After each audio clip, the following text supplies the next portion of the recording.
Where does she live?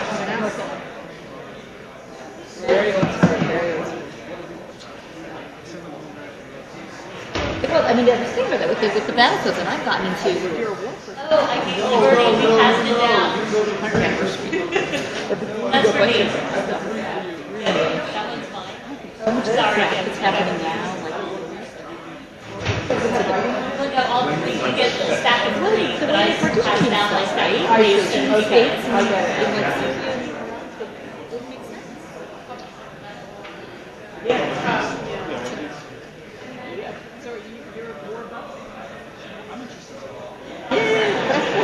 Yeah, the Civil War, it is really fascinating. It was really interesting. Yeah. Yeah, my grandfather, I mean, my great Things went badly.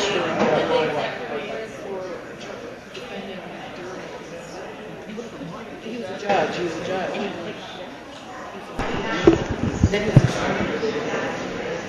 I'm going to start. Hey, good evening.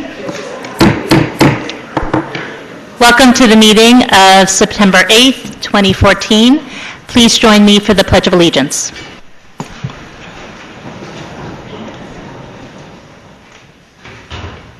I pledge allegiance to the flag of the United States of America and to the republic for which it stands, one nation, under God, indivisible, with liberty and justice for all. I'm going to start tonight's meeting with a presentation and thank you that's actually not on the agenda tonight, but I'm going to go down because I'm going to use that mic, so give me a sec.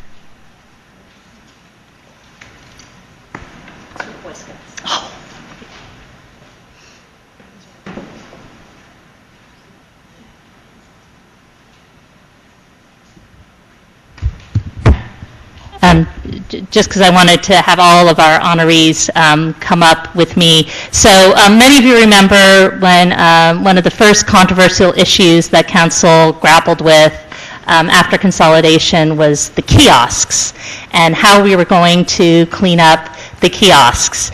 And the good news is that with the help of Troop 43, Boy Scout Troop 43, we have a beautiful, brand new, fixed up kiosk. There's no ads on it, but it's beautifully painted, and I encourage everybody to go out and take a look. It's the one at the corner of Witherspoon and Nassau Street. And it was a group effort, so I want to thank everybody. And if I call your name and you're here, please come on up. Jackson Graham.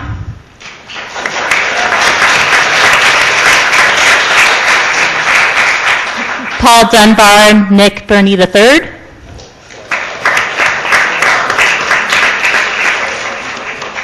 Aaron Goodman, Jack Stange,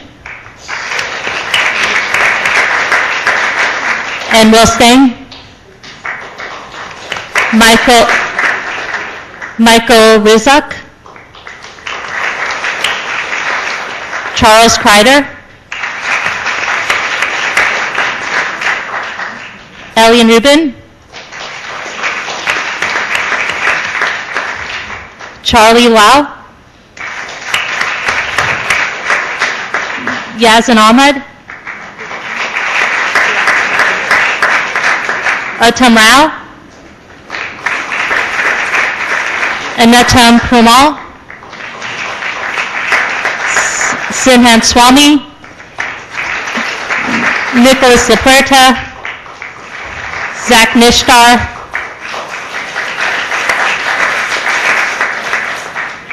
Hamza Nishtar.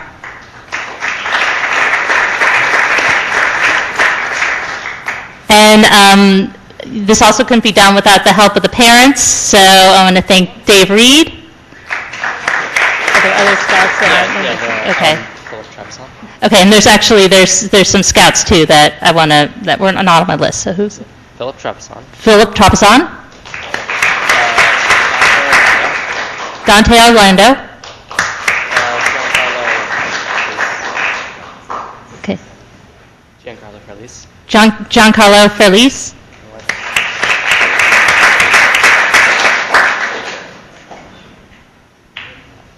Aiden Sullivan. Ian Sullivan.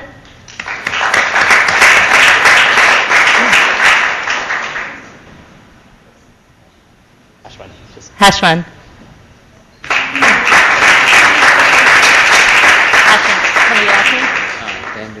Hashman Dandamudi. Sorry, dude.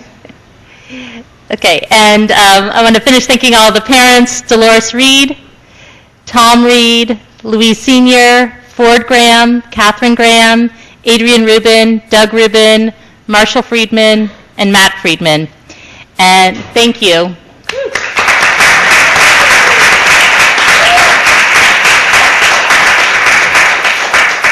And the troop also wants to thank some folks from outside the troop that helped: Piper Graham, Will Wild, Edwin Diaz, Ethan Hamilton, and Princeton Pie, the pizza place.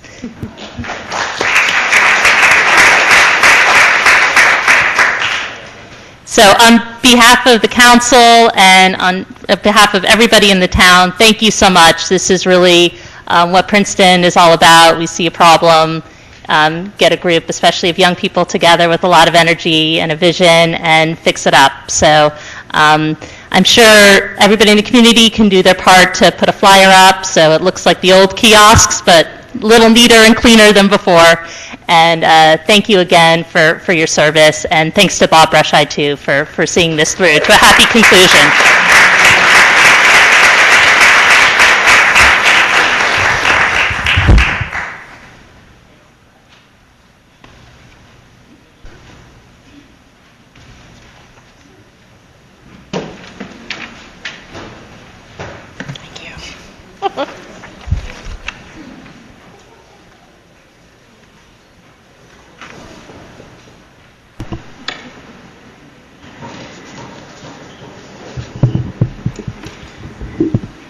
And for the no good deed goes unpunished. If people really like what they did with one kiosk, maybe we can have them work on the second one. Right, Adrian? Okay. Now we come to the point in our meeting where we have comments from the public, and this is for any comments you have for items that are not already on the agenda. And we had a sign-up sheet before the meeting, and the first person to sign up was Farida Mystery. And you come on up to the mic, and if you could just state your name and address. And if you could keep your comments to 3 minutes, just because we have a lot on the agenda, that'd be appreciated. Thank you. My name is Farida Mystery. I live on 34 Wilkinson Way in Washington Oaks. Washington Oaks has 3 different kinds of homes: single-family homes, townhomes, and condominiums. On June 10th, we got a message from the Public Utilities Commission saying that we need to put the brush out for the summer, and which is exactly what I did. Apparently, it hadn't been removed till by mid-July. I was given a summons by the same department saying that I had to remove the brush. So I called the department and said, what's going on? Because you're supposed to have removed it. They said, well, we don't remove it because you're a condominium association. I went to the website.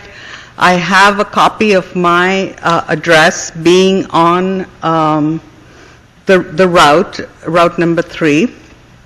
I spoke to Greg O'Neill, who assured me that it would be picked up in the week of August 25th. That week came and went. It wasn't picked up. I called them, and it's the same issue.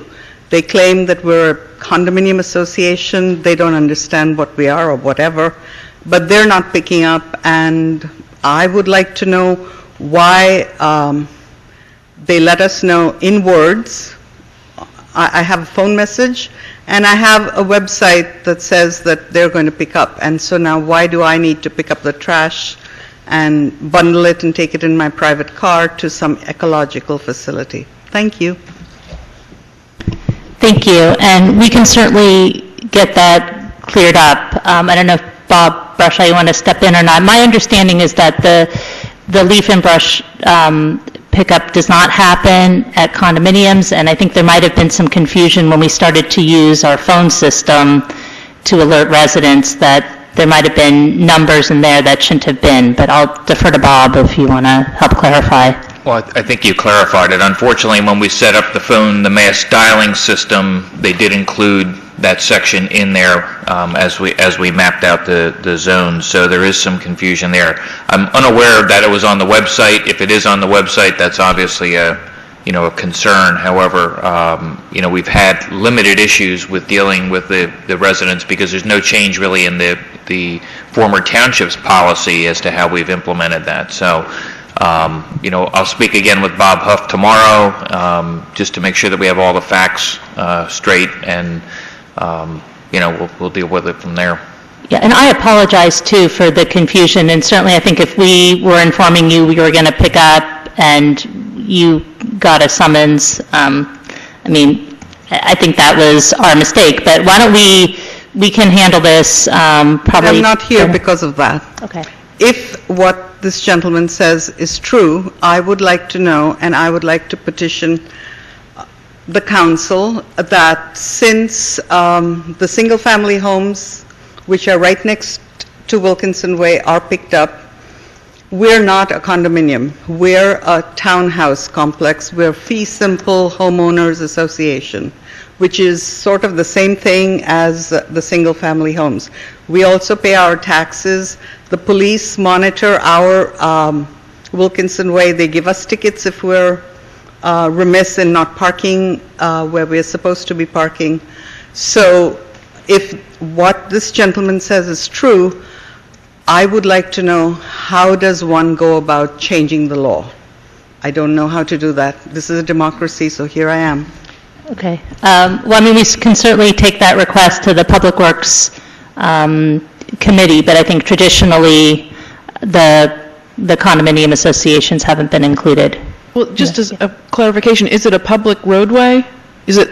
Yes, it is. We own the it's a Princeton roadway? And the trash is taken by Princeton Township, not by private. Okay, do you live on Wilkinson Way? Yes, I do. Okay, so Wilkinson is a public roadway? Yes. Okay. Okay. So there's a committee called the Public Works Committee that's made up of Ms. Carmeller, myself, Mr. Simon, and staff. And we can certainly put that on the agenda in terms of a policy for who is included in the leaf and brush program. Okay, and I think I have your email, and so, and then I'll communicate with you after that meeting. And if we do have a change to policy, it would eventually come to council too with the Public Works Committee's recommendation, would be the process. Okay, thank you. Is there anybody else who has a comment on any item that's not already on the agenda? Yeah, okay, come on.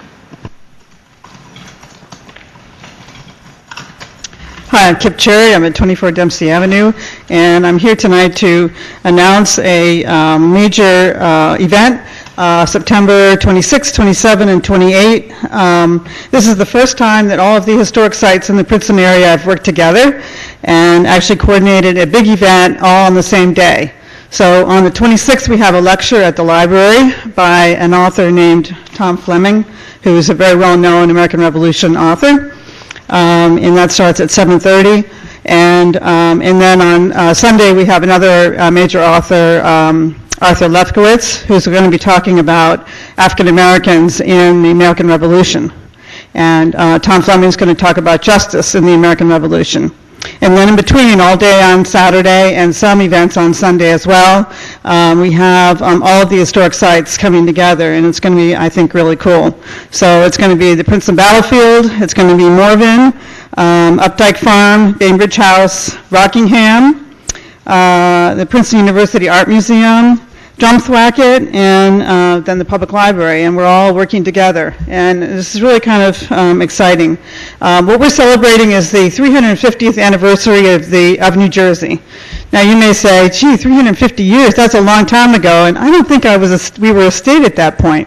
Well, you would be correct. Somebody in Trenton kind of cooked this thing up, in my view, and thought, let's think of some reason to have a party. So back in 1664, just so you know, this place was called New Netherland, and the Dutch were here. And a few years after that, the British came in with a bunch of ships and pushed the Dutch out. And then a few years after that, the Dutch came back and pushed the British out. And then the British came back in, and there was a big treaty with the Dutch.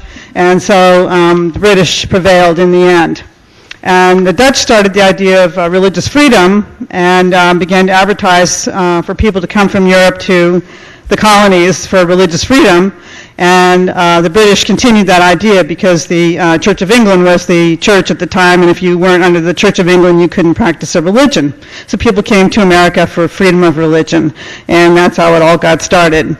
And this guy named Carteret and another guy named Berkeley came here and became our first developers. And they advertised that they had property available for rent, not for sale, for rent to people in Europe. And people began to come over. And then they went around and started to try to collect their rents. And all of these new colonists said, hey, wait a minute, guy, we don't pay rent.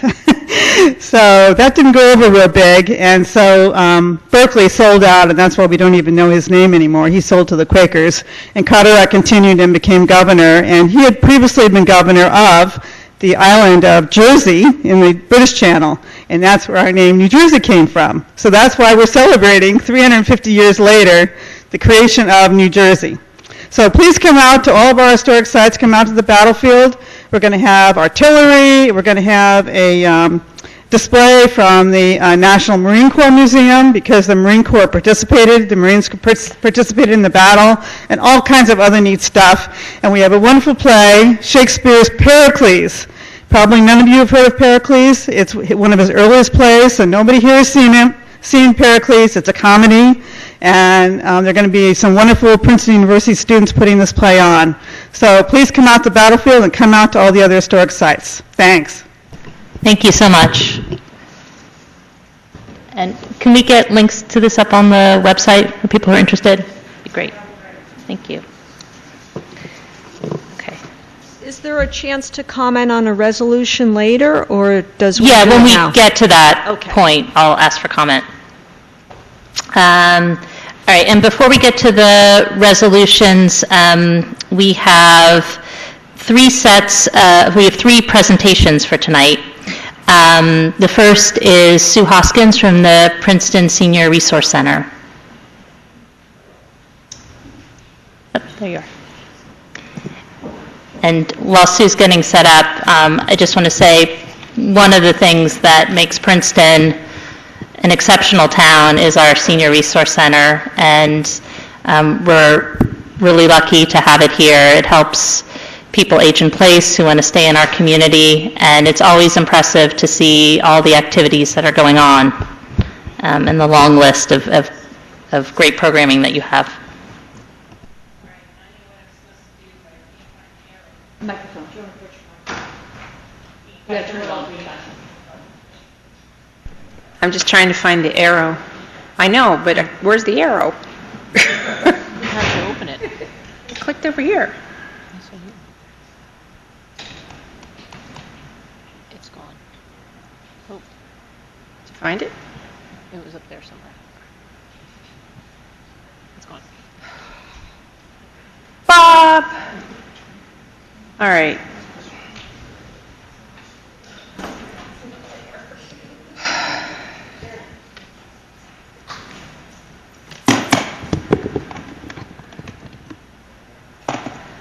Oh, I need the arrow. There we go. Thank you.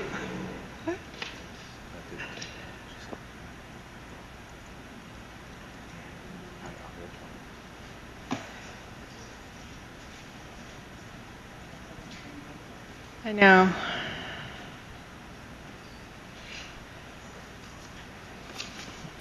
All right, I'm in business. Hello, everybody. I am delighted to once again be invited to give a report about the Princeton Senior Resource Center. All right. Our mission is to empower older adults in the diverse Princeton community to make informed choices and live healthy lives. We offer affordable services, programs, and opportunities that support, educate, and engage older individuals and family caregivers. Our programs and services address all 6 points of wellness: physical, emotional, cognitive, social, spiritual, and having a sense of purpose. Just some fast facts: more than 1,300 people attend programs every week. More than 100 receive support and guidance services. We have 4 full-time staff, 8 part-time staff. This past year we had 7 interns, including in our Encore internship program, which is helping people make midlife career changes. We have 10 paid instructors and I think over 40 volunteer instructors and over 500 volunteers altogether, as well as 33 community partners, which are other organizations that provide space, collaborate on programming, and help it all happen. Our operating budget for last year was $574,597. This slide shows you the income breakdown.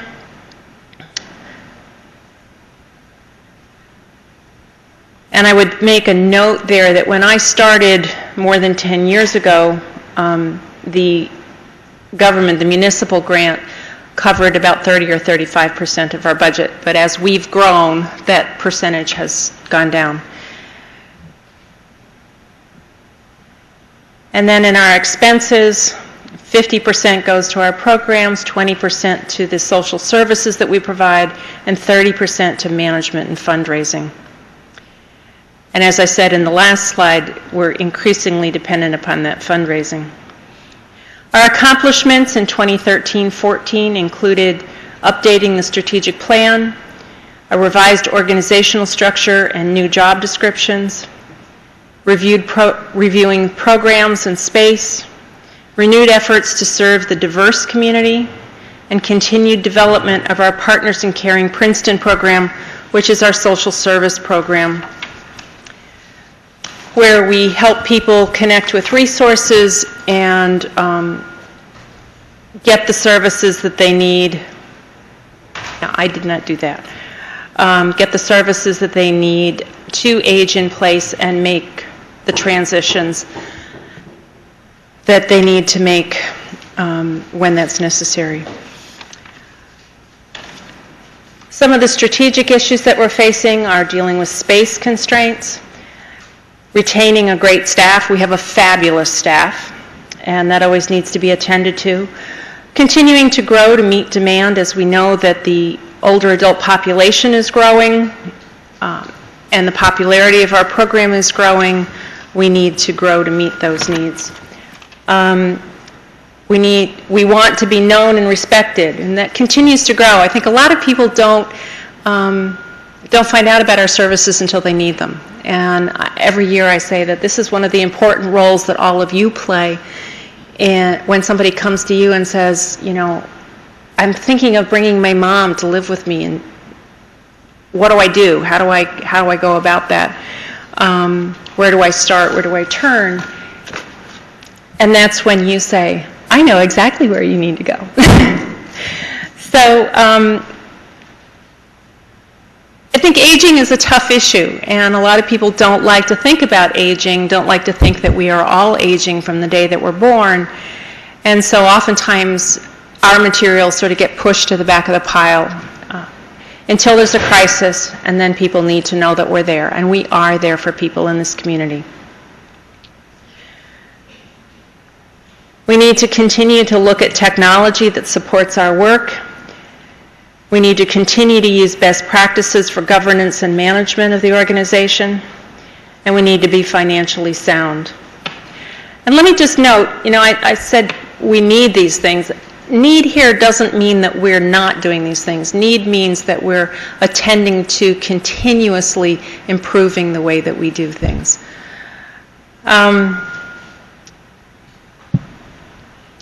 So let me make a couple other notes here. This year, The PSRC board and staff focused on addressing capacity issues, inspired by doing a capacity building analysis sponsored by the Princeton Area Community Foundation. PSRC has outgrown both our physical space and the resources of staff. This work may not be sparkly and visible as new programs, but it builds the bedrock upon which we create and sustain a thriving organization. One of the things that we took a look at as well in putting together our plan and narrowing our priorities for this year was the census data that Ralph Widner helped me bring to us.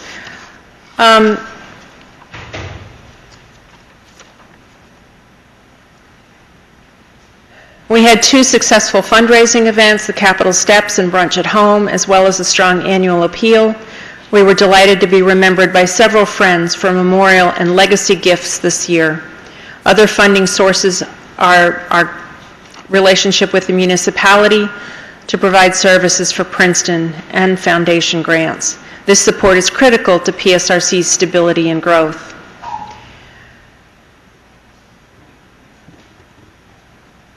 So I want also to leave you with some snapshots. We don't show people's pictures, but some snapshots of some of the things that happen in our lives. One is our social service staff gave a grant to a woman who has a degenerative disease to pay her pool membership so she could continue to do her physical therapy in the pool. That's one of the ways that we use our J. Seward Johnson Senior Legacy Grant. Just last week, I was presented with a gift from our table tennis group. If any of you have been by on Monday, Wednesday, or Friday morning, afternoon, as long as we let them play, we have a fabulous, very diverse table tennis group. And they pooled funds, put together a gift to give us for our gala, which is coming up, which was a substantial gift. I got a note the other day, once again you have written a wonderful column on a difficult subject. It was informative and sensitive. I've had people tell me it's the only thing they read cover to cover every month. And that means a lot to me. Another person said to me at the end of a long phone call, "You are the first person who has explained my dad's Medicare to me in a way that I understand." One of the things we focused on this year was really looking at the programming that we're providing for our low-income seniors. It's really easy to get excited about the evergreen classes. And just as a footnote, we're now dealing with over 580 registrations for evergreen for this semester. And last semester we had 430. So this is a monumental growth. And the demand continues to outpace the courses that we're offering, but clearly that's one of the things that we want to support because it's doing fabulous things for this community. But I want to make sure that we continue to think about serving the diversity of this community. As many of you know, one of our new hires in the last couple of years is a person who's fluent in Mandarin Chinese, and that's been really helpful. But we also focused on the nutrition site and the housing sites this year. We went around and did some education programs in those sites. One woman brought her diabetes monitor and said, well, the doctor gave me a prescription and sent me to the drugstore to get this, but nobody showed me how to use it. So the medical students I had working with us during the summer helped her and checked in with her on that. We've been helping people with a lot of medical issues, chronic disease self-management class, and then also at the nutrition program, we've finally been able to get rolling a chair exercise class. So I'm excited about those initiatives as well. And because I know you have a long agenda, I won't take more time, but I hope to see all of you at our gala, which is in 2 weeks. It's from 4 to 8 on September 21st at the Princeton Weston. We are 40 years old this year, and we're fired up for 40 more. We have some exciting things going on that night, including some surprise announcements. So I hope you'll be there and celebrate with us. thank you very much. Any questions? Should I take questions, Liz? Sure, thank you. Yeah, Lance? Thank you. Thank you. Sue, thank you so much. It's always great to have you guys come and present your programming. You didn't mention the brunch at home. That's a pretty exciting.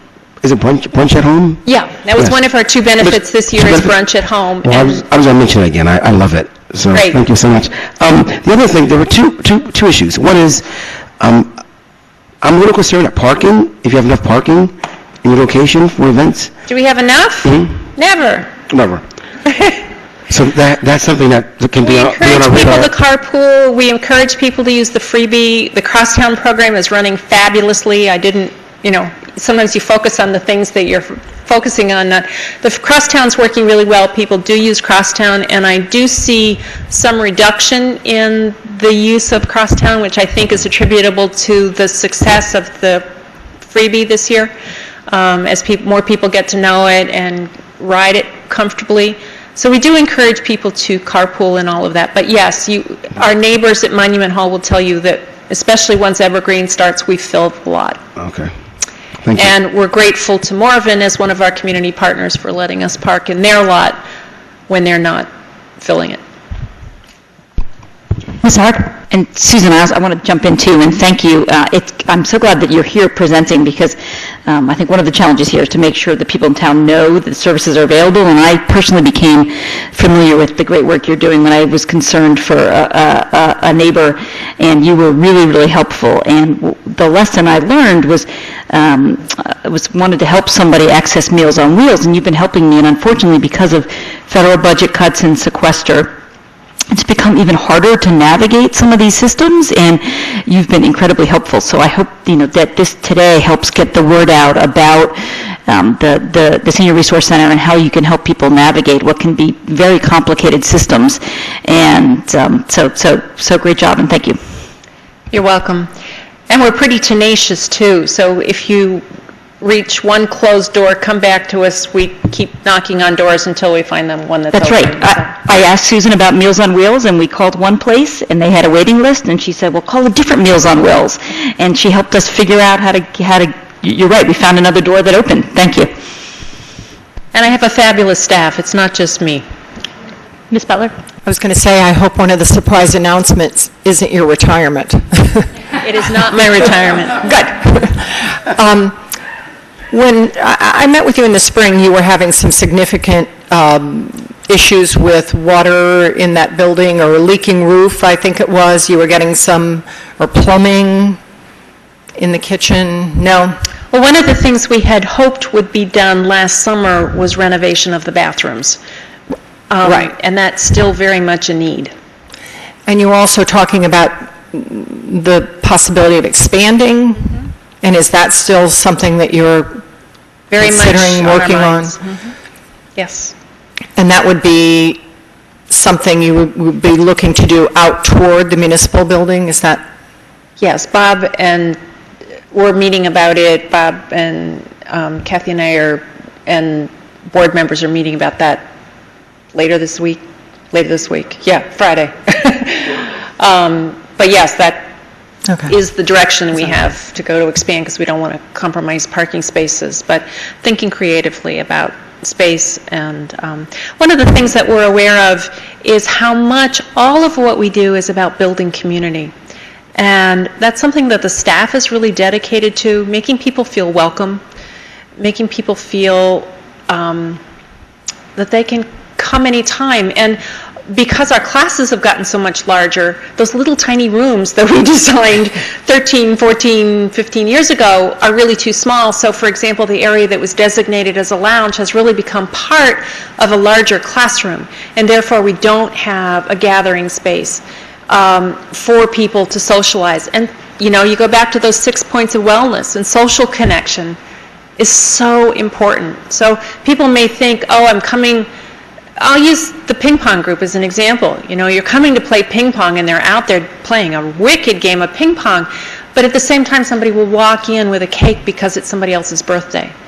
And they'll take a break in the middle of ping pong and sing happy birthday. So it's those social connections. It's knowing that somebody else cares if you don't show up for a session that's so important. And so we really feel that that's what's missing. We're incredibly grateful for the additional space that we've gained by being able to use room at Monument Hall and Corner House during the day, but we don't have a social place for people to gather and have lunch before class or to connect with friends after class.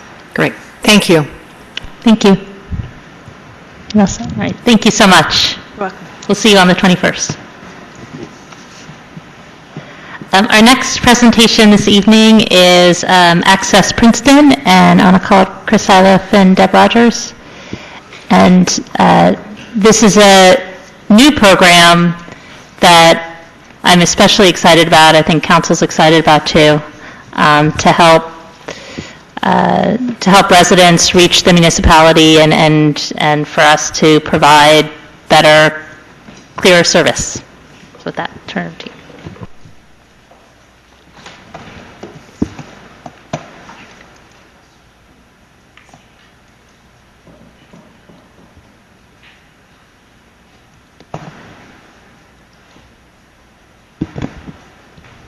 Well, thank you for having us here. We're excited to be here to tell you what's been happening since we went and had our soft launch on August 5th with Community Night Out. And I'm happy to say things have improved. We're growing slowly, but we're getting there. Access Princeton, one call does it all. Some of the things that we offer: free notary service for residents, information about non-emergent municipal services and events going on in town or throughout the municipality, whether it be rec department or something like that. We're going to offer forms and applications for various municipal departments. We'd like to see if we can streamline some of those processes for people that prefer to walk and maybe want to come into Monument Hall and pick something up. We can provide that for them. Rather than having to make 2 trips perhaps to Witherspoon Hall, they can come to us, they can get an application, fill it out. If they need it notarized, we'll be there to take care of that for them. Updates on construction and traffic issues in town. We're trying to keep in contact with the police department, and engineering has been really good about emailing us on road issues and any road closings or openings and stuff like that. So we try to have that information available for people if they call, or to post it on, our website or something. And of course, a friendly face. These are some stats. Since August 5th, the number that's up there is actually lower. There have been over 130 issues that have been reported either to us or online using the widget through Access Princeton NJ, the mobile app, which was through C-Click Fix, or through some other avenues that people can report, whether it's a Facebook page, police department, or rec department. They can go on those and they can report issues throughout town, whether they've been overgrown brush, signs that are missing, potholes, things like that. The departments have been great about acknowledging things and either sending it to another department if it's not theirs, or fixing it and taking care of it. Everything has been acknowledged in less than 24 hours, and the average time to fix something is less than 2 days. So as you can see by some of the examples, if you can see it up there, this is kind of what it looks like on the C-Click Fix website. If you go to the Access Princeton website, it looks very similar to that. And you can see how the chain of events happen and how it's assigned to a particular department and person. They can pass it on to someone else, and then once it's resolved, they'll close out that issue. They make comments if they need to, if there's something in particular about it. For instance, the broken parking meter, you can see there was a coin jam, so it was cleared, the meter was fixed. And also some other issues. Some were high grass, some were barking dogs. So depending on what the issue is, it gets passed on to the appropriate department, and they've been really good about fixing these issues. And the community has been very pleased. We've gotten lots of kudos from a lot of people, and they're posting them on the public blog so people they've been saying thank you. Deb has made a few phone calls to see how people's experience were, and everybody has been, very grateful and very happy for the progress that's being made with this. Some people were very quick to post comments. This morning, for instance, something was in there and it was fixed by Public Works this morning.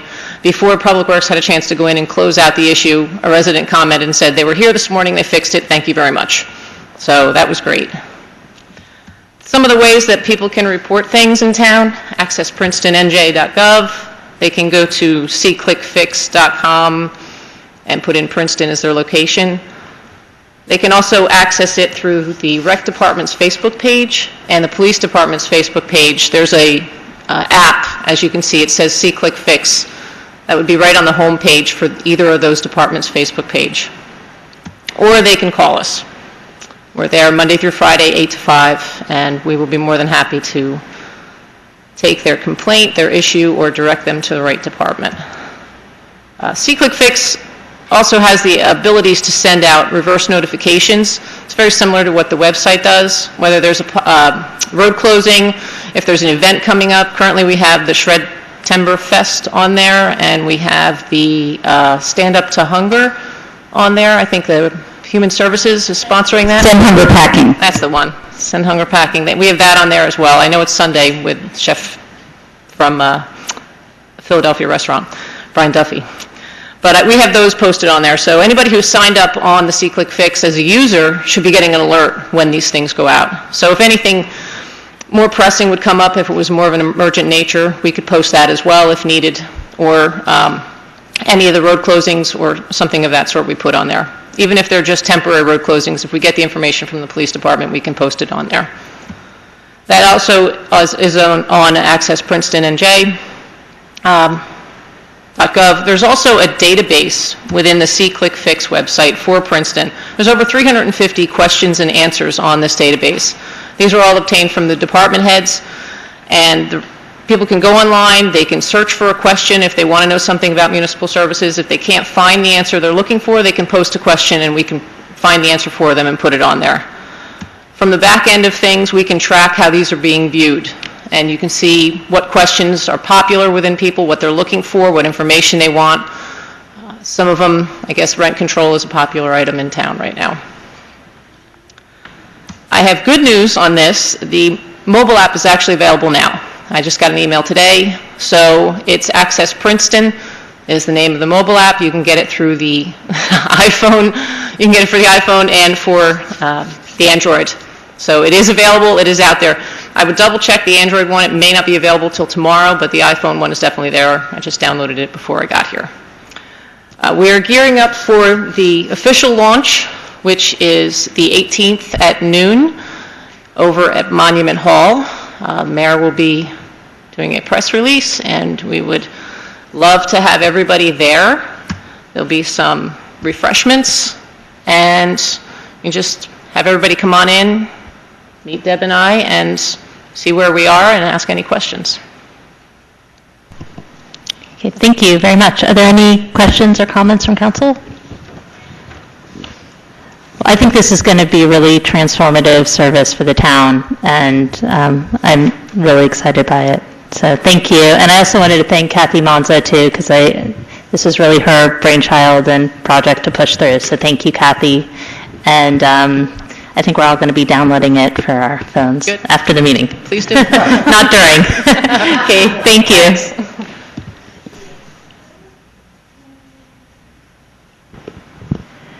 And our final presentation tonight is Diane Landis from Sustainable Princeton.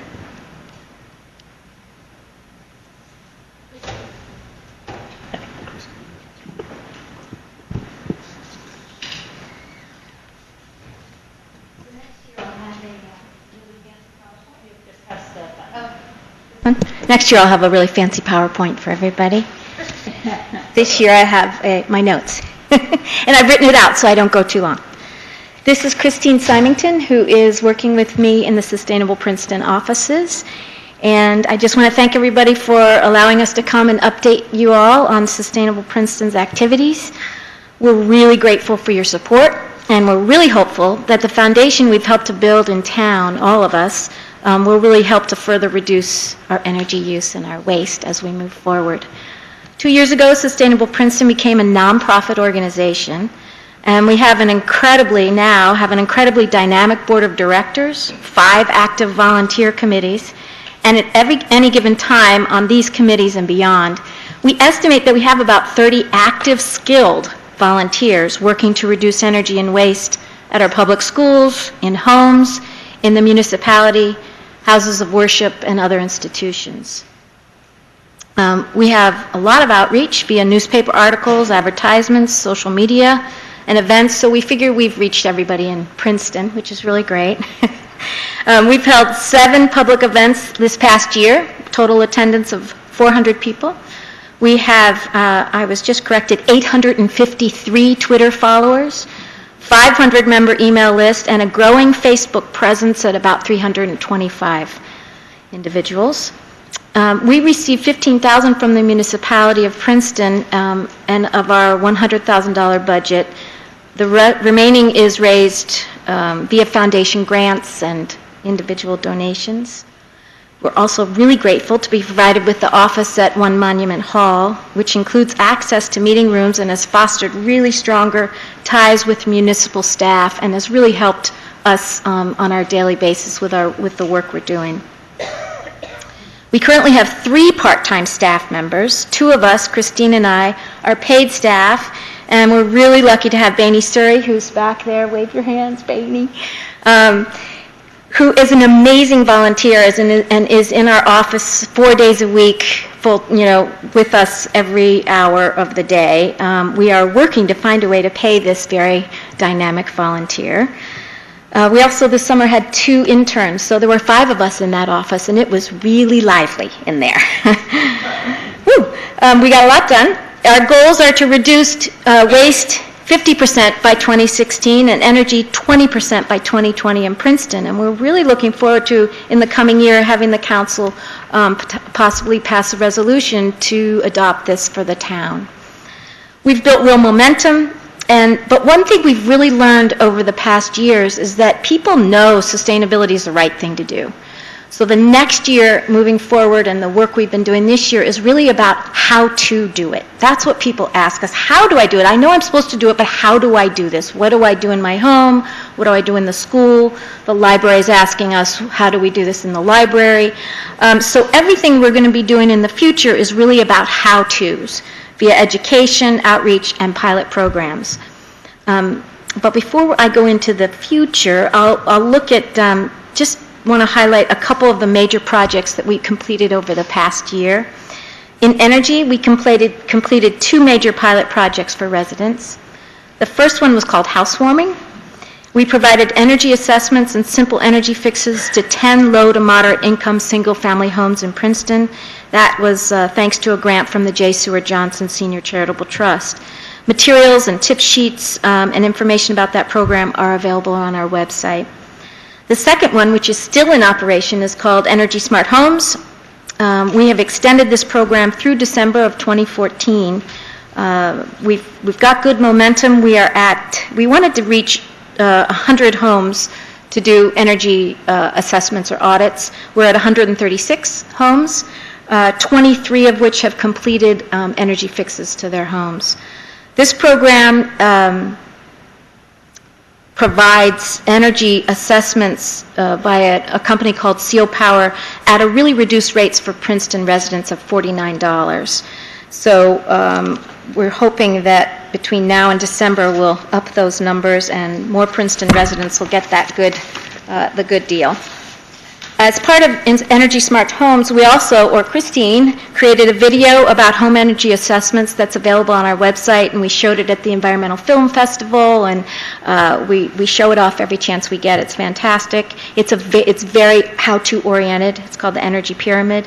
And then we also did 2 news advertisements and held 2 panel discussions about the Energy Smart Homes program. In waste, we have 2 major pilot projects, 1 pilot project and 1 education effort right now. A business pilot recycle project, and we're working with the municipal staff and landlords in town to increase recycling for businesses, in particular finding space for dumpsters and increasing recycle rates. The second, which was in your packets, was the Steps Towards Zero Waste fact sheet. And this was a really fantastic combined effort that our intern from Princeton University really led the way this year, but we worked with a number of people regarding how to put together steps for people to go, say, from beginner to expert, which is what this fact sheet does. And people have already said to me, somebody was in our offices today, she said, I immediately looked at it and said, am I expert? I think I am, So people, I think we're learning also that people like to compete a little bit, and so how can we really encourage that with some fun added in there. But also this fact sheet is also very specific to Princeton. If you read the back, we really encourage people to go to Whole Earth to find certain things without packaging, and really this is unique to Princeton, the kinds of offerings that we have on there. This year, we intended to hold one Great Ideas Breakfast at the Princeton Public Library in partnership with them, but that first one was really well received, so we ended up holding 4, and we're going to do one more. We reached at least 250 people who attended. They're zero waste events. We bring in local businesses to provide the food, and they're really, really a wonderful opportunity to showcase the kind of expertise in our town and surrounding areas. And we've done them so far on waste reduction, energy, sustainable investing, water, and then a visioning session. And we hope to do one more on biking, I think, is our one in October. That's what we're considering. In other areas, we've coordinated, written, and submitted narratives and documentation about municipal actions worth 450 points towards silver certification with Sustainable Jersey. This is a great opportunity to work with staff on projects that may not be able to get done because there's just not enough bandwidth there. One of those I'll just mention is the fleet inventory, which we're really looking forward to hopefully getting points for, and I think that'll be a real good basis for measuring in the future the kinds of gasoline we're using and how much, and it's going to be a good tool for us. So what's next? Aside from our regular outreach program, the Sustainable Princeton Leadership Awards, we will continue to provide those how-to steps in a lot of forms. We have a new website that's going to be unveiled hopefully in December. We'll have online and hard copy fact sheets on recycling, how-to recycling, and energy reduction.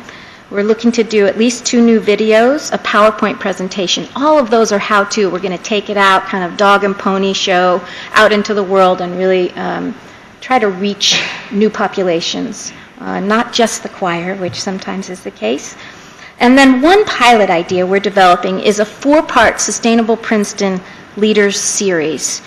We're thinking of pulling together leaders from public and nonprofit institutions to attend workshops provided that we would provide on waste, energy, and culture change. And then we would assist these individuals when they go back to their institutions to implement measures that would create kind of a real internal change in their organizations. So that's one of a number of upcoming projects. So thank you again. I'm happy to answer any and all questions, and Christine too, and Bainey too. Thank you.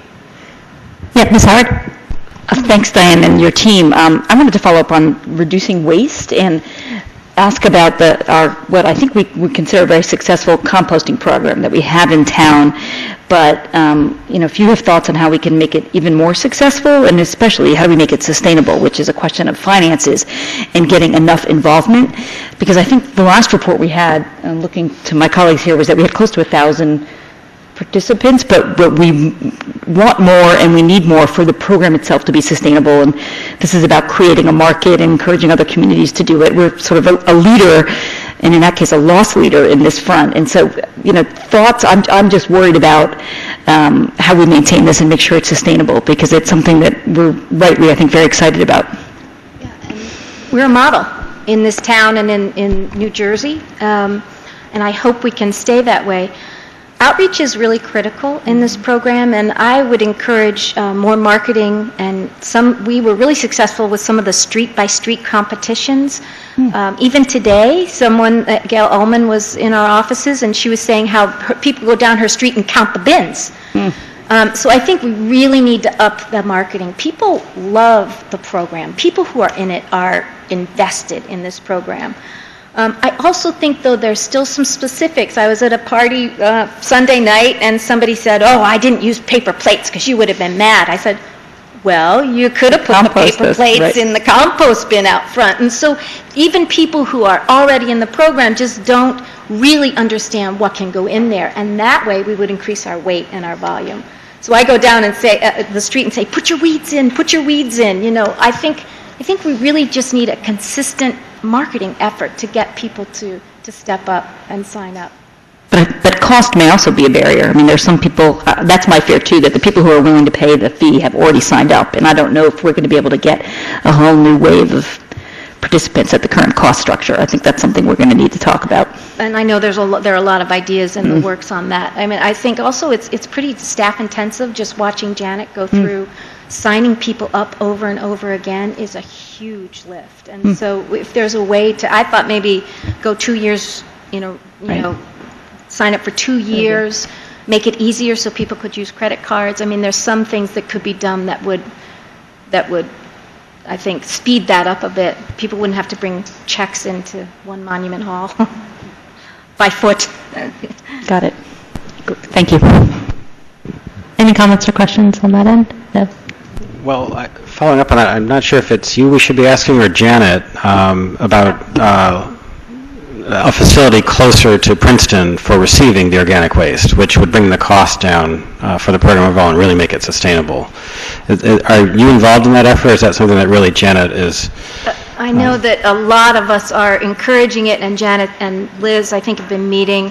There's a lot happening, and a number of us in the room know of some specifics too, but it's coming. It's coming, and that will really make a big change, because there are people out there who say, I don't want to join this program. It's going, people who really read the fine print. It's going to Delaware. I don't want to join the program, and we can reduce that. It's I don't know the specifics as to when, but I know there are some facilities that should be up and running soon enough.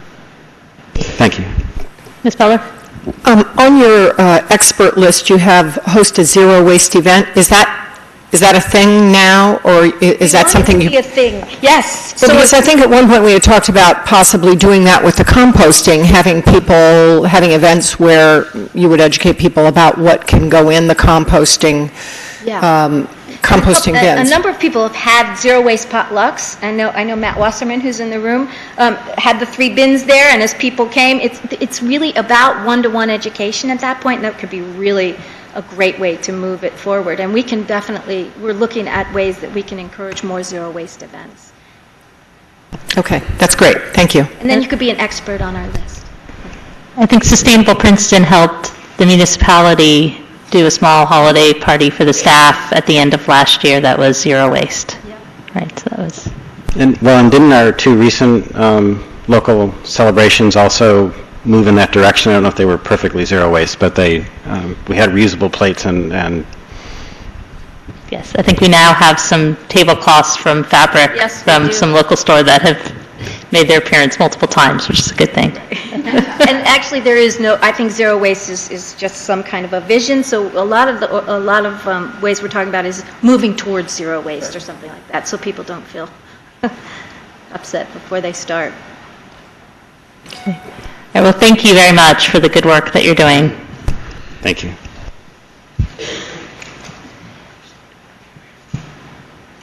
We'll do reports really quick, and then we'll do that. Yeah. All right. Now we're going to move on to reports. Ms. Howard, do you have any reports this evening? Yes, 2 quick. One, Chris mentioned earlier that the Send Hunger Packing Initiative, there is a friend raiser coming up next weekend on Sunday, September 4th, which is really an opportunity to highlight, to shine a light on childhood hunger in Princeton and the real needs in our community. And this new program, which is ensuring that kids get access to the nutritional resources they need to succeed in school and life. So I want to encourage people to attend this Sunday at Community Park School from 3 to 5:30 p.m. And it's really a friend raiser, meaning it's, although they will absolutely welcome contributions, it's also about building support and making sure and expanding knowledge about the program. So I encourage people to attend. Also, just want to comment that there's been a lot of discussion in town since the tragic events in Ferguson, Missouri, and we spoke last time about, we talked to Chief Sutter about our own police department and the reaction to it, and we had some interesting news this week. Ralph Widener, someone mentioned he's been doing statistical analysis on Princeton, and he went and looked at the composition of our police department and matched it up against the racial composition of the town. And the good news was that we have among the most diverse forces in the state, and by several metrics, our force is more diverse even than our town.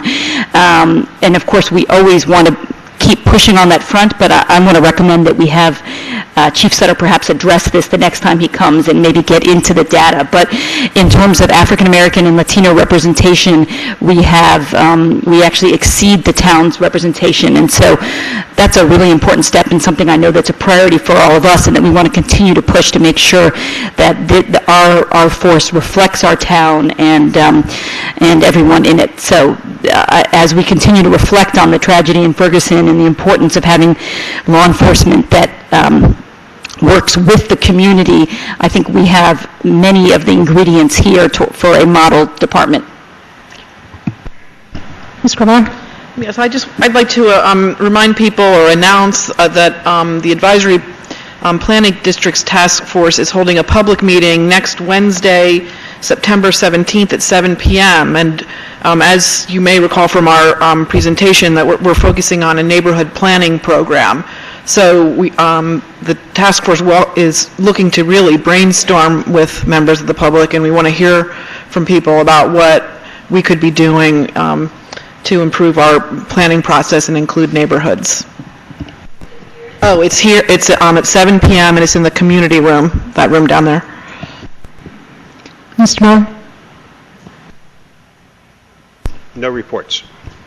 Mr. Lerman? No reports. Ms. Butler?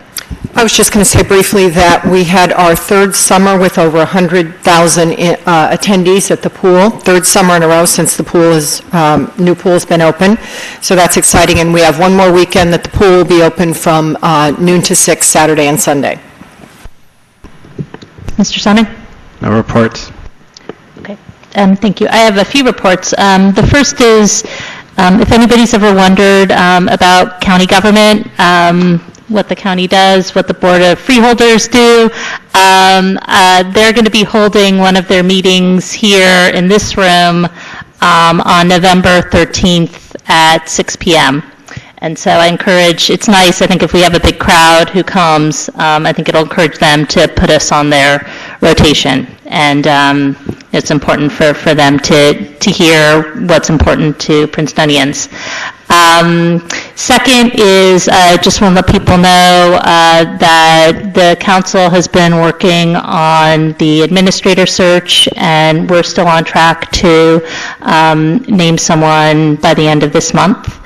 And finally, I got an email this afternoon from Shirley Bishop, who's our affordable housing consultant, and she informed me that COA will likely be revisiting Princeton's affordable housing requirement. As many of you know, we were told we have a zero obligation, but the Fair Share Housing Center, in their comments, said that there was a mistake that was made, and we submitted similar comments saying that we were, that the council was surprised at this number and had serious questions about it.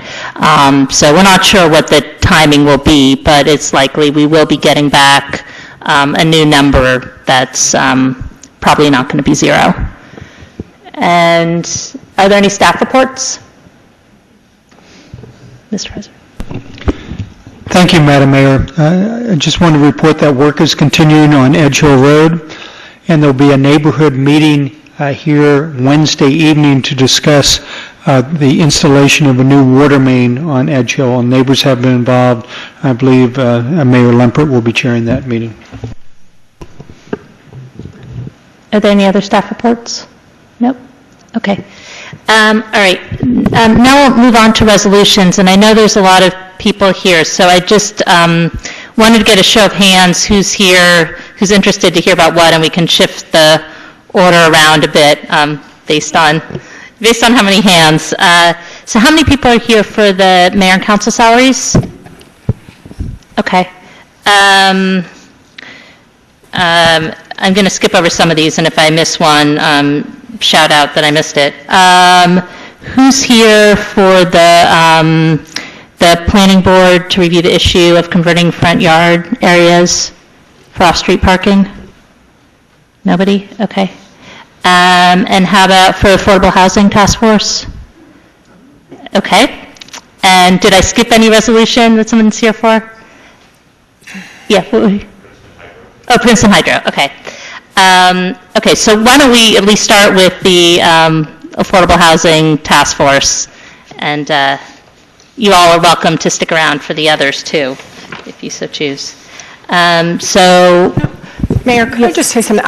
We can change the order of this, but I do know an email went out today to a number of, well, I don't know, it went out pretty widely. Somebody sent me a copy of it that was encouraging people to come for this issue, I think, and they mentioned that it was later in the evening, that it would be later in the evening. We can change the order around, but I do think we run the risk when we do that, I know we want to accommodate people who are here, but we do run the risk that we miss people who were planning, who maybe think that this is a little bit later.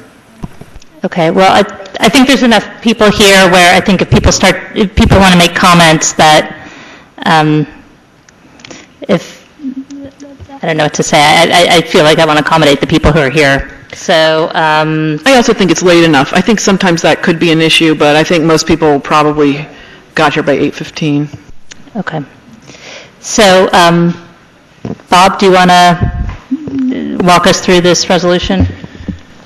At the last council meeting, when we had reports, we had gotten into a brief discussion, kind of a sidebar, really, with regards to establishing a task force which would begin to evaluate two properties in particular. One would be the Clearview Avenue properties, which there's an action on later on for the council to start the process of accepting that as municipally owned property. And then the Franklin Avenue property, which has been discussed for several years as a potential affordable housing site. Originally, the university had acquired that with the idea that they might utilize that property to meet any affordable housing obligation that they have, but that is no longer the case, and as council is aware, at some juncture down the line, probably in a couple years, the community will be given that property for a public purpose, whatever that may end up being. At the staff level, we've talked about both of these properties being, showing reasonably good options for potential affordable housing. So we thought it would be appropriate that we begin the planning on those properties, in particular the Clearview properties, since we will ultimately be taking those properties, all three of them, the two residential properties and the squad facility, once they complete constructing their new facility. And we thought it would be appropriate for the town to work ahead, so we're not 2 years out, now all of a sudden we own property, now what are we going to do with it? That we begin to evaluate it. This would be one of the evaluations that, where we would start. And it really is a preliminary overview. Is it a realistic, or either of these sites realistic opportunities for affordable housing? If so, what types of things would need to be put in place? How could it be funded if it were going to be built? What are the obligations for the community from a cost standpoint, from a subsidy standpoint, because most of the time the community will have to help subsidize or find an avenue to subsidize any construction. So it really is, in essence, just to get people together that have been talking about the properties that are affordable housing providers in the community, whether it's PCH or the Housing Authority or our own housing board, to start to get together on a more formal basis to discuss these opportunities. And it's suggested that we bring people in from either the neighborhoods or from just generally, residents that are interested in this topic to participate in that. And we'll devote necessary staff time, to it to help with whatever questions may come up, for factual information or whatever. I did put in the proposal a couple of dates that I thought should try to drive the project a little bit, recognizing it's not going to be a fully engineered program, but to try to drive some solutions so council can look at them, and then if there's some need to move on, especially with the Clearview property, that you'd have the opportunity to address that within your 2015 operating budget. So that was kind of the genesis for trying to move these forward to, an early study stage. Okay, thank you. And assuming council goes forward with this tonight, I know there were a few council members who were interested in serving on this when we talked about it at the last meeting. So I know Ms. Crummiller, Mr. Miller, and Mr. Liverman all expressed interest in serving on it, and we can certainly accommodate all three of you. But yeah, Ms. Crummiller? Well, I didn't understand it at all. When we talked about it before, I feel like I had a completely different understanding of what we were talking about. I thought we were talking about looking at all of the properties that Princeton owns and deciding how we were going to deal with them. And possibly the affordable housing component was part of it. So that's one concern I have. And the other is, I think that we should just take the bull by the horns and, well, I would like to table this resolution and first have a discussion about the Clearview properties and whether we're going to sell them, rent them out, and and look at the finances. Because if we right now we were asked to fund the PFARS site, and this was part of the deal. So if we, so we're going to be adding to our debt if we don't sell those. I think we're going to be taking on a burden that was bigger than I thought when we agreed to do the PFARS. So I think I would really like to tackle that question and look at the finances, look at how much we would get if we could continue to rent the properties, how much we could sell them for, and what that would do to our debt, overall debt, as far as the PFARS project, and just get some more numbers before we start assuming we're going to use it for affordable housing and spending a lot of time on it, because I think that's the first step. Was that a motion? Yes, I would like to motion to table it. I'll second that, and I'll explain why. Process-wise, I think this is kind of the wrong way to go about it. I had the impression that for both of these properties, we would get public input as to what would be desired uses for the properties. I'm certainly not opposed to using them for affordable housing, but in terms of building public trust, Councilwoman Butler asked the question last week, was the decision made to use these properties for affordable housing? And the answer was clearly no. That's what Mr. Brechet responded back. This looks to a member of the public, just putting myself in the member of the public's shoes, as if the decision has been made that if they are usable for affordable housing, they will be used that way. And I think that just in terms of building a public process which is open and transparent, it should start with getting input from the public as to what uses would be desired for those locations. I mean, clearly we've gotten the input that affordable housing is one such use, but I don't know what other groups have what other sites set on those properties and what they'd like to be doing with them. Ms. Luhrmann? Well, there's a motion and a second. No, I know, but I think there's people who want to make comments before we vote on it. Yeah, I can. Thank you. If I have your permission, that's okay. I know. No. I'm sorry. Cut off discussion. Does it? A move to table cuts off discussion. You have to vote on that motion first, as I understand it. I'm sorry? Robert's rule. Okay. I believe that's just superseded. I'm sorry. That's fine. All right, so why don't we do a roll call on this? Madam Clerk, please call the roll. Ms. Howard? No. Ms. Crummiller? Yes. Mr. Miller? No. Mr. Liverman? No. I'm going to vote no to table, although I think I will ultimately vote against this, but I do want to have a discussion. You're voting to table. No, I'm going to vote no to table. Mr. Simon? Yes. Okay, So the motion to table fails 4-2. Motion to table fails. Okay, Mr. Liverman? As I was saying, no. I think that this discussion is extremely important, and for years, Princeton has set a track record, a trailblazing track record in regard to affordable housing.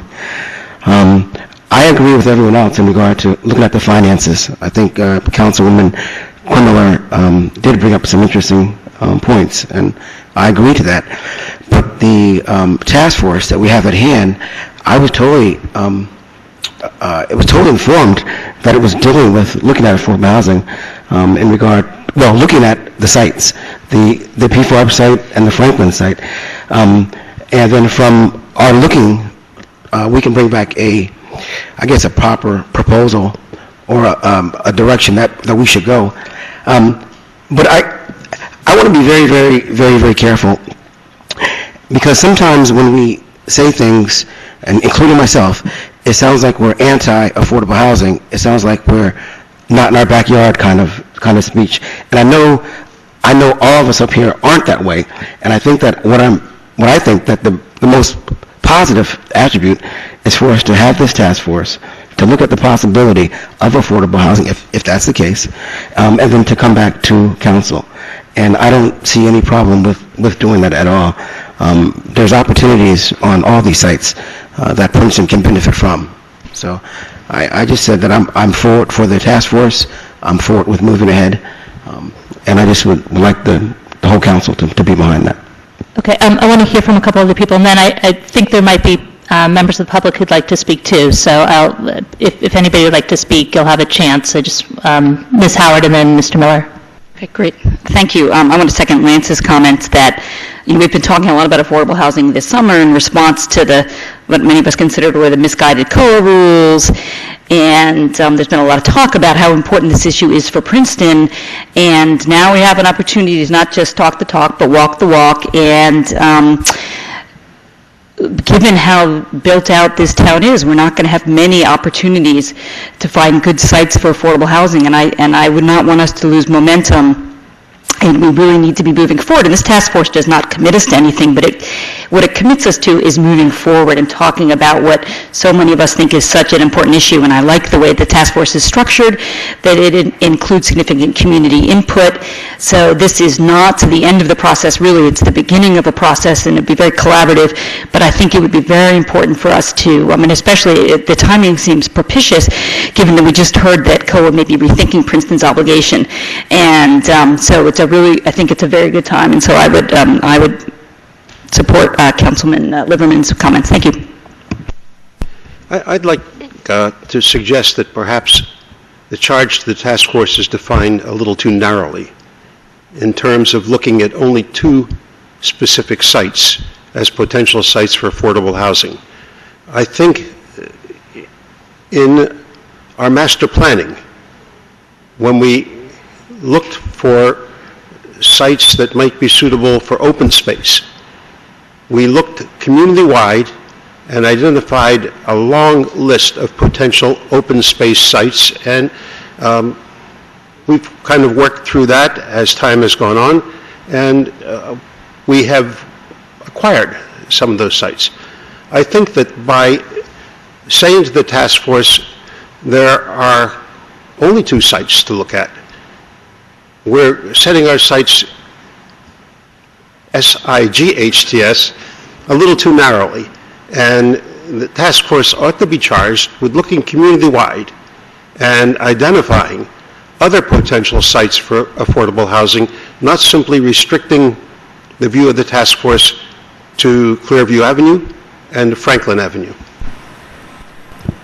I think just to respond, I think part of the reasoning that it's restricted to those sites is because we have a pretty unique opportunity here. Often when we're talking about affordable housing developments in town, it's privately owned, privately controlled development where the town is put in a negotiating position of, we want to get the 20% or, we're struggling to get the 15% or whatever it is. Here, we have this rare opportunity where the municipality is driving potentially the development and we have control over it. And that's what really separates these two sites from, some of the other areas we might want to mark as being potential for affordable housing, but are different because they're not owned by soon to be owned by the municipality. Ms. Butler? Yes, thank you. I want to thank Councilman Liverman for recognizing that opposition to this resolution is not opposition to affordable housing at all, not in the least. And I want to follow up on President Miller's comment about the focus being too narrow. Bob, I wonder if I could ask you, how many distinct properties does the municipality own? Total properties? Yeah. A bunch. I mean, probably maybe 3 dozen. I mean, a lot of them are parks 3 dozen properties? and wouldn't be developable, but I mean, we own a lot of property. Right, and so we have firehouses that are no longer in use, right? I mean, correct. I mean, we have a lot of properties in play here since consolidation. Correct. And I wonder if what is the order of magnitude of the repairs that are estimated for this building? For this building? But I haven't seen anything yet, so I don't know. But we know they're large, right? I mean, we heard from Bob Huff, I think, that there are some surprising issues to be dealt with in this. I mean, they're surprising to me because it feels like it's a relatively new building. And have we done anything on the Monument Hall building? You know, there was an issue with the repair that was going to be needed at that building. Well, stairs, the water, the facade, the crumbling. There are always going to be repairs that you're going to have to take on with all the facilities. Absolutely. Well, I guess my point is we heard tonight about the Senior Resource Center and their need to expand. We've heard about parking. Bernie and I met at the chamber. We heard with the issue with the tour buses, looking for places that they might park after they've dropped off tourists. I think we just have a lot of needs in our community that need to be addressed holistically. And to take these 2 properties, yes, it's an opportunity we have right now, but there really is no rush. And to Councilman Simon's point, I have asked repeatedly what the process would be to look at these properties. And there was always, oh yes, there'll be time for public input. But the fact is, we have a lot of competing interests in this community. Former residents of the borough are paying a higher open space tax as part of consolidation.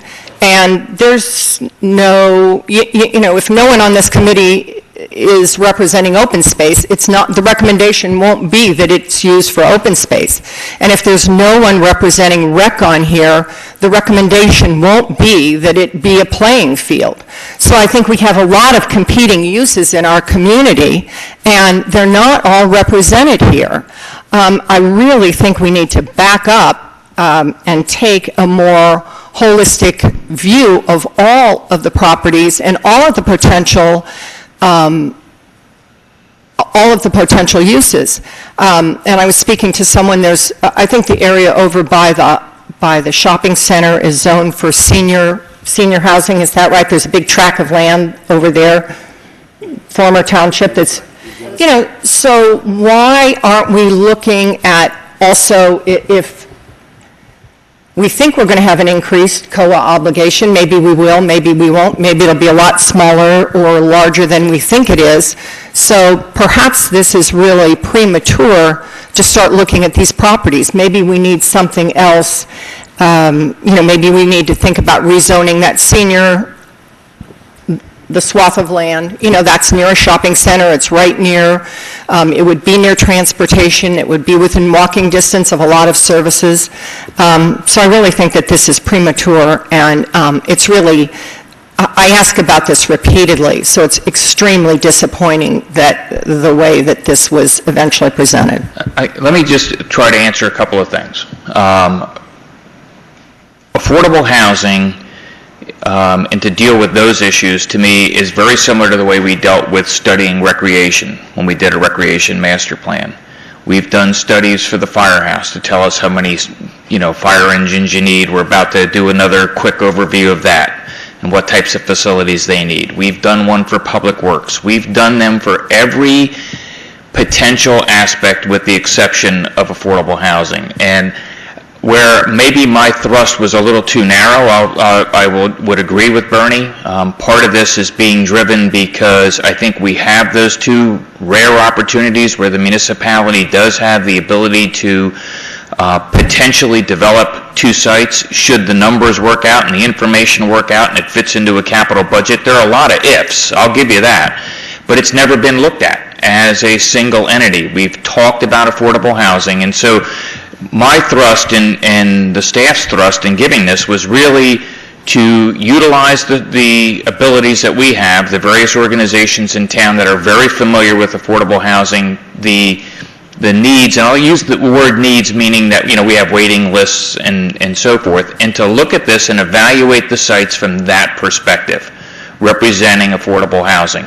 It doesn't mean you have to go with affordable housing. I mean, these sites have never really come into play when we talked about recreation, when we talked about firehouses, when we looked at other planning potential. But if you want to broaden the scope, I would think that'd be a great idea, because we do have other municipal properties that could be affordable housing sites. But I think you need to look at it purely from the affordable housing standpoint, that we're going to evaluate sites, big picture sites in town that could be utilized for affordable housing, and let the groups that do that come up with the financials that would tell you what it would take in which, if you wanted to consider affordable housing, whether it was a subsidy. And the reason I concentrated on this is because when you start to open them all up, as the mayor had indicated, it is difficult. In the borough, when we develop properties, we spent an inordinate amount of money just to acquire the property, and that was the community's subsidy. And that's going to be wherever you are in Princeton. There's going to be a subsidy to provide affordable housing. So I didn't broaden that scope, and maybe it needs to be broadened, as Mr. Miller had indicated. And I think that's not a bad idea. It'll give the opportunity to focus, to put things into the master plan if they need to be changed. I would certainly give the task force a little more time than I proposed in this resolution, but that is not a bad approach, and it does keep it on the same track as all of the other interest groups that have been able to have studies and looked at their opportunities and their needs. And that's kind of what the focal point was supposed to be. It was supposed to be a parallel type of thing to what we've done with other service providers. Okay. I wanted to open it up, if it's okay with council. Ms. Miller. I'd like to make a comment also. I would propose that we take Mr. Miller's suggestion and include all municipal-owned properties and include the Valley Road School. Yes. Working with someone from the school. I agree wholeheartedly, Jenny, because I think we heard an important shift from Steve Cochran when he made a presentation to us last week that seemed to indicate that there might be a willingness on their part to try to maintain the facade, but looking at other uses of the building. And so I think that's an excellent suggestion. Well, just to reiterate, we don't own Valley Road School. And I know we don't own it, but that's always been the problem. So we can't, I'm just saying, I know it's we hard don't to own put a building on to look at that you don't own. That's why we said the municipal part that we own. We can make suggestions, but it's the school's building. Okay. Well, I want to, we have a lot of members of the public here who probably want to say something too, so we'll bring it back to council. But yeah, Ms. Asmus? If people could please state their name and address, and just acknowledge there might be a lot of people who want to speak, so to try to keep your comments to 3 minutes. Thank you. I'm Alexi Asmus from Maple Street, and I'd like to address the issue of large increases in the number of housing units in Princeton, particularly as it relates to the Jefferson Moore neighborhood and the Franklin Street lot. I want to make it very clear from the outset that I strongly support affordable housing. As a leader in the Tree Streets neighborhood and a member of the team that wrote the vision statement for the neighborhood in the rezoning of East Nassau Street, I strongly supported affordable housing. I read to you from the East Nassau Street vision statement signed by hundreds of members of our neighborhoods. Quote, redevelopment of the tract is likely to include affordable housing, a welcome addition to the diversity of the neighborhood. Any joint occupancy building with 5 or more apartments is required by the Borough Affordable Housing Overlay Zone to to set aside 20% of the housing units as affordable to low and moderate income households. I saw last weekend posters covering several large glass storefront windows on Nassau Street, announcing the formation of Princeton's Visitor Center and touting Princeton as part of, quote, a mini megalopolis, unquote. I understand there are some members of the community and some members of the political establishment that wish to see Princeton grow into a small city. I oppose that. Why do I oppose Princeton's growth into a small city? For one thing, we are now dealing with a seriously overcrowded high school. I ask council to address this problem before allowing further housing units to be built that are not already zoned for. In essence, rezoning for higher density. The first 2 days of school, my 10th grade son came home, and the main thing he talked about was how crowded the school was. How his math class was at 30 students, and it would not be any fun because there would be no class discussion. Princeton's high school halls are packed. The teachers do not have their own classrooms. A physics class meets in a total of 3 different classrooms during the week. Children eat lunch in the halls as there is not enough room in the cafeteria. Racing from class to class in a crowded hall leaves my son 15 minutes to eat lunch. The situation will only become more difficult. I understand that several hundred students will be coming to the high school in the next month or so, since their school is being treated for mold. Furthermore, Princeton does not have the infrastructure to become a small city. Our center of town streets are already filled with traffic. With further large-scale growth, our sewers will need to be replaced. And then there are the taxes. Development often brings higher taxes to residents. Yes, development may bring in ratables, but new residents also cost the municipality. Because more police services are required, larger schools and roads are needed, and municipal services must be provided to more residents. These services often cost more than the taxes that are brought in by the new development. In regard to the Jefferson Moore neighborhood and the Franklin Street lot, the Jefferson Moore neighborhood within the next few years will have a new neighborhood in its midst with a greater number of units than the entire Jefferson Moore neighborhood currently has. How can you consider increasing density in the Jefferson Moore neighborhood again so quickly? I have heard that there is a plan for the Franklin lot that proposes over 100 units. Is this true? What does council know about that?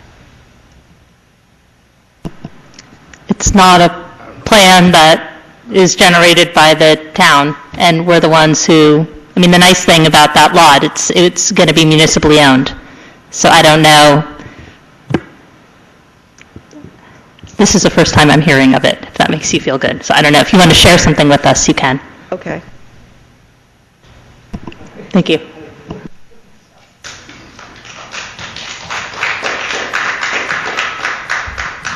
Good evening, and thank you for allowing the public to speak on,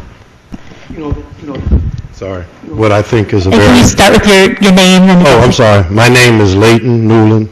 I live at 230 Birch Avenue here in Princeton.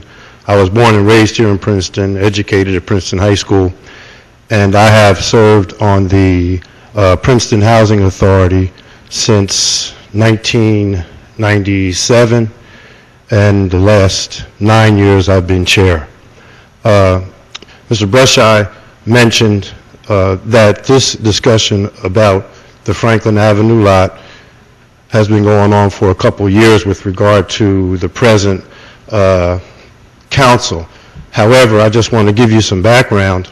Mayor Joe O'Neill, may he rest in peace, called for a meeting about 9 years ago when the first information that he had that the hospital would be moving. He asked members of our committee to come to visit with him. Bob Durkee was at the meeting, who represented Princeton University. Mayor Trotman, she was not mayor then, but she was at the meeting. And he told us that he wanted us to come to this meeting because he thought very strongly, and his vision was that this would be the last, quite possibly, last opportunity that we would have to increase low, and now I'm speaking about Housing Authority and those least able to afford to live in Princeton, last opportunity to get more housing for our constituents and our clients. Now we have a significant waiting list, and the importance of cultural diversity in Princeton is something that I think all of us here realize over the past several years with the property revaluations. As I said, I live on Birch Avenue in Princeton, and many of my neighbors no longer live on Birch Avenue because they were forced to sell their homes because of the property values. And likewise, many of those people would have liked to have stayed here, but they weren't able to do so. And part of that reason was because of the lack of availability for affordable housing. And I'm just asking this council and to Ms. Asmus what she said, and I agree with. Often we say not in our backyard.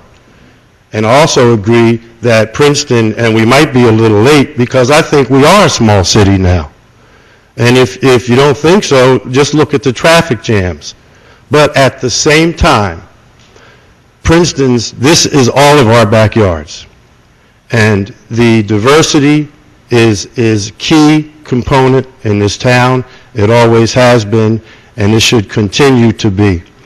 And it is a good thing that this task force will look in particular at Franklin, the Franklin Avenue site, because it abuts Maple Franklin, and we have, the Housing Authority has 20 units on a site that is really underdeveloped.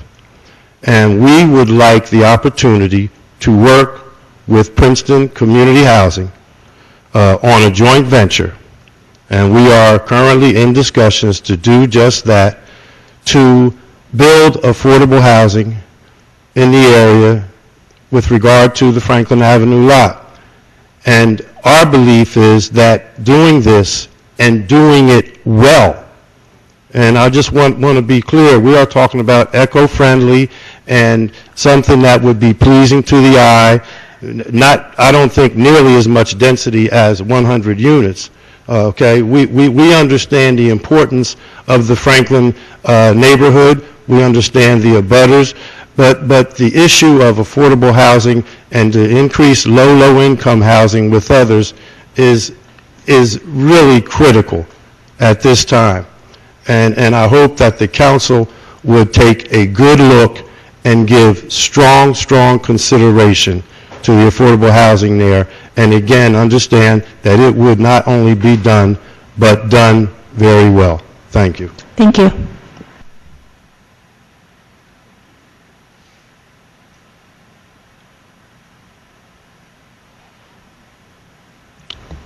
Good evening. Mayor, I'm delighted that you afforded the public an opportunity to comment on affordable housing. My name is Jim Floyd. I live at 64 Harris Road, and if you'll pardon a bit of the history, I was denied the opportunity to live on Jefferson or Moore. Not because of what I did, I wasn't incarcerated, simply because of my skin color. All of you know, obviously, and I'm certain Councilwoman Cremilla knows, that Princeton Community Housing, with its pilot obligation, gives to the municipality about $450,000. Ms. Butler, I don't know how much that would repair our buildings, but I don't know of any other affordable housing complex, any place, that has that kind of remuneration to the municipality. I had the pleasure of sitting in one of your seats at the time the original discussion took place regarding affordable housing. One of our fellow council persons, they were all male-in, so I don't have to list the agenda, said, why should we do things for a group of ne'er-do-wells? May God or the devil rest his soul. He's no longer with us. We're human beings. I'm not going to repeat Mr. Newland's comments, but when we think in terms of people, contribution, the opportunity for that kind of contribution to our municipality has diminished considerably. Ms. Howard spoke of diversity on the police force. I'm proud to say that during my tenure on council, we had an African American chief of police. I would hate to see us go back to the days when I was denied the opportunity to buy a house on Jefferson Road or Moore Street. I have an affinity for my neighbors, but in all honesty, I hate what they did then.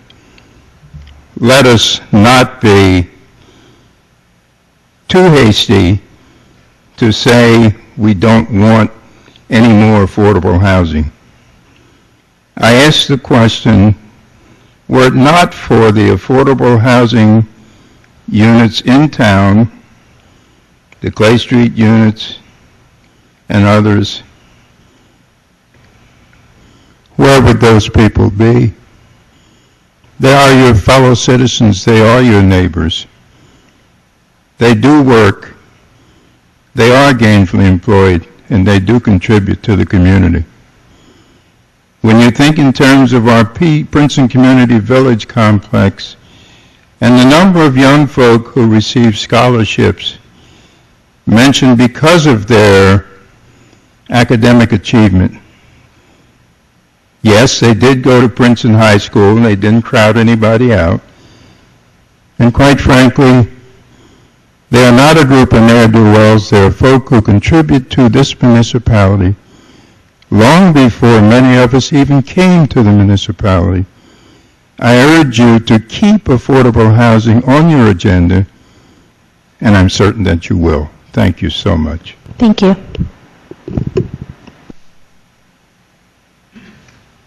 My name is Marcus Wiener. I live on 114 Jefferson Road. Just make sure that you're speaking right in the mic. Yeah? Okay, my name is Wait, no?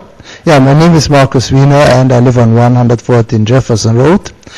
And I bike every morning before 9 o'clock to my office, getting out onto Franklin Street. It's our driveway. And before school starts, there's a lot going on the streets. The kids walk on the streets. It is the sidewalks are too narrow. Cars, buses, it is already now a traffic jam. I don't know if anybody considered the traffic in the morning when we approved the Avalon houses, because I was told there's 300 or 280 or something apartments. At a meeting I was told that on the average there will be two young professionals, which means at least 400 cars will between 7:30 and 9 o'clock try to rush to work. And if you see what's going on in that neighborhood during that time, it's dangerous for whoever goes to school. So affordable housing is good, but it should be a safe neighborhood. And I don't know if we can make affordable housing in that neighborhood for people who don't drive, because that was the only reasonable thing to do. But it's a problem we probably never considered before, what's going on with the traffic every morning in that neighborhood. And that has directly to do with the situation in the high school and in the elementary schools. It's just too crowded and they're not big enough, or there are not enough access towards them. Thanks. Thank you.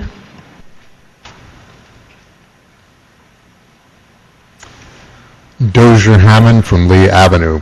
I just want to expand a little bit on the comments about affordability in Princeton and the fact that the tax reevaluation did, as Mr. Newland said, really change the complexion of the John Witherspoon, Birch Lee Avenue community, and I'm sure a lot of other areas in Princeton too, because it made people who've been living there for quite a long time, 20, 30, 40 or more years, all of a sudden have to pay taxes that they were not able to pay because of their income levels. They had bought their houses a long time ago. Yes, the value of their properties has gone up by 2 or 3 times, absolutely. They're worth a huge amount of money, but until you sell that property, you don't have that money. And if you see your tax bill go from $3,000 to $7,000 or from $5,000 to $10,000, you're going to leave the neighborhood unless you happen to have the income to stay. I was lucky enough to have that sort of income. A lot of people don't, and a lot of people have left.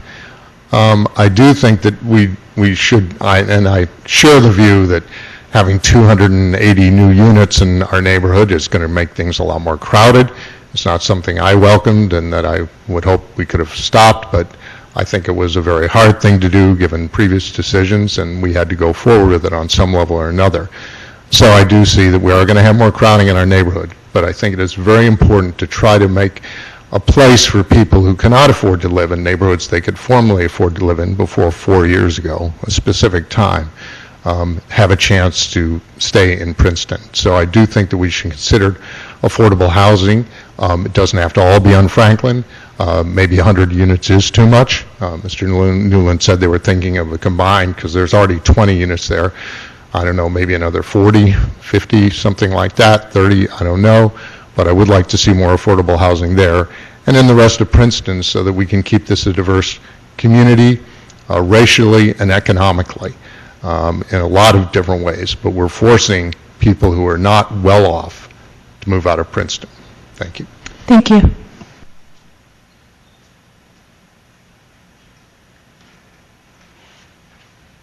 Welcome back from the summer. Mary Clerman on Harris Road.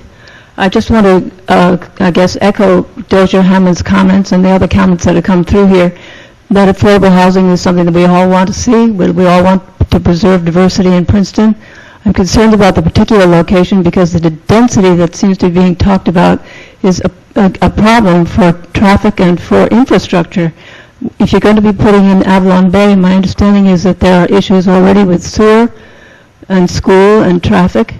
And I think that while it's very nice that there's a lot available which could hold a lot of houses, I'd like to see that developed not just one level of income, but a mixed level so that we maintain a good quality of life for everybody that's there, and so that it's not just another pocket of people who don't have the money to live someplace else that they'd rather live if they could afford it.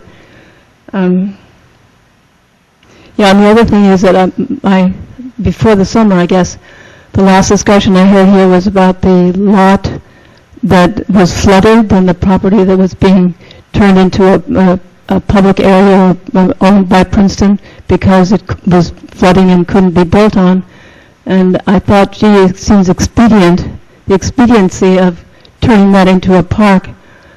You know, it sounds like the same kind of expediency that's being considered here, that, oh, gee, we have this property available, let's make it affordable housing. And I'd hate to see the decision made so quickly that way. Thank you. Thank you.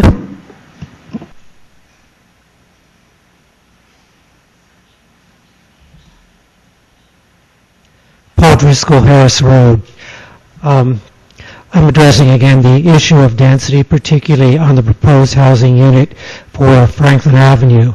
And I have a question. Was it stipulated by the university that the Franklin lot be used for affordable housing, or did you on council negotiate that it could be used for mixed zoning as an R4 zone?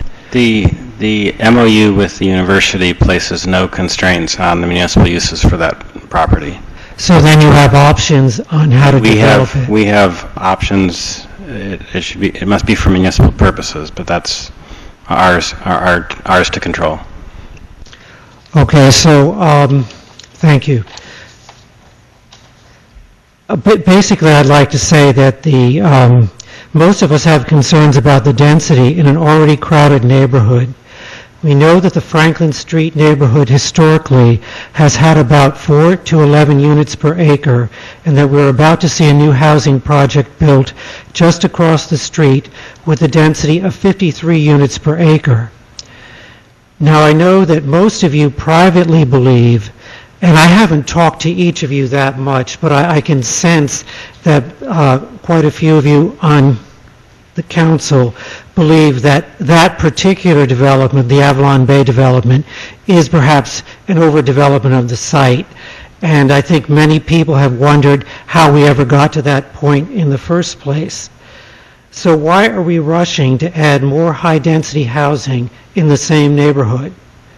Why not wait and see what happens after the hospital site is fully redeveloped, say maybe even 5 years, to see how we want to rebuild the surrounding neighborhood? I mean, what is the impact going to be? In general, multiple housing units increase the school population. Will the cost of adding students to the school population be covered by taxes which these new developments will generate? Will a financial impact analysis be executed to compare revenue against costs of all these suggested housing projects? Please do not leave such important planning to be an afterthought. Many residents I have spoken with in this and surrounding neighborhoods have complained about increases in taxes, and this affects all ethnic groups, particularly the elderly, many who have told me that they're going to have to leave Princeton if their taxes go up. Now, historically, when we've seen houses in the growth in towns in New Jersey grow so rapidly, taxes usually go up because schools have to be expanded, and it increases our taxes. So I would really ask you, can you do a cost impact analysis of how this will affect our taxes? And I know many of you are in favor, or say you're in favor, of keeping taxes in line, and that was the purpose of consolidation. Will there be new traffic studies to find out what the impact to traffic will be as a result of these new developments? People are already very concerned about the traffic that the Avalon Bay development will generate, much as the Mesa reports were not all that clear, and the traffic comparisons with what the hospital generated and what Avalon Bay would generate appears to us to be quite different. So I would ask that new traffic studies, what I guess I'm saying is please don't rush into it. Can you allow time to elapse to see what some of this new development is going to generate before we go ahead and add new developments? Is there a reason why you're anxious to move forward so quickly? If you can answer that question, maybe. I'll take a stab at answering it. So the municipality is set to acquire these 2 pieces of land because of other arrangements that we've already entered into. And a lot of the priorities we've been talking about as a council and as a community have been, how do we preserve our diversity? How do we preserve our affordability? And we've talked about how, I think each and every one of us have talked about how affordable housing is really core to what makes Princeton a unique place and is an important thing for us to continue to invest in. So I know it's at I would say probably almost everybody up here, it's on the top of our list of things that we think are important for the municipality to be doing. And at the same time, we're acquiring these 2 pieces of land, one because of the land swap with PFARs, and the other because of an arrangement with the university. So that's why the time is now. But in this particular case, we've been developing at such a rapid pace, that I would like to see us slow down a little bit so that we can actually see what the impact is of the communities that are already scheduled to be built before, because we aren't going to know what the impact really is. Nobody knows what the impact, at least nobody's been able to tell me specifically what the impact of the schools will be, because nobody knows until people have actually moved into the Avalon Bay unit. Nobody has said anything against affordable housing, and there should be more affordable housing in Princeton, but there is a risk, as Mary Klurman, who spoke before me, said, of putting all the low-income people into one place. I tend to favor the 20% rule. So if you're going to develop it in and throughout the community. Don't put all the low-income people all in one neighborhood. And that's what's trending right now. Do you really think that people are going to benefit from being in a wealthy community if they're all concentrated in the poorest part of town? I've seen what happens when that happens. I've had people in my family who were poor that were stuck in a wealthy town. It's not necessarily good. You've got to disperse them in throughout so that everybody's comfortable with it. Right, that's a fair point. I think what this resolution is not making any specific statements about density. It's not even making any specific statements about what percentage of affordable housing would be at any of these sites. So the municipality ended up being the builder at Griggs Farm, for example, which is 50% affordable, 50% market rate. So I think part of, and that's in terms of developing it and how the finances work, that would be one of the missions given to the task force is to look at that, and it's a combination of things. At what density, at what percentage affordable can you make it economically viable? So that's it's complicated, and that's one of the things that the task force would be asked to look at. Have you discussed what kind of density it would be? No, I mean that would be what would be looked at, one of the things that would be looked at by the task force. Yeah, I just want to make sure that we get to hear from everyone in the audience. Thank you very much. Thank you.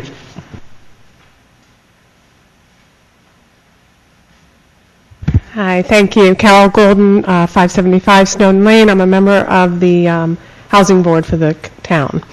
And I guess I just wanted, kind of responsive to the last speaker, the urgency in my view as a member of the Housing Board, a couple of things. There's a really long list for affordable housing. The people are on waiting lists. There is an urgency. There are people who need housing now, not 5 years from now. And in addition, COA is going to come down with some decision, and we don't want to be behind the 8 ball with an obligation that we're not ready or able to accommodate. Without getting into the big philosophical issues of why I really believe in affordable housing for our town and for the diversity and everything that's been said, I think those are reasons that I think people need to understand are big. And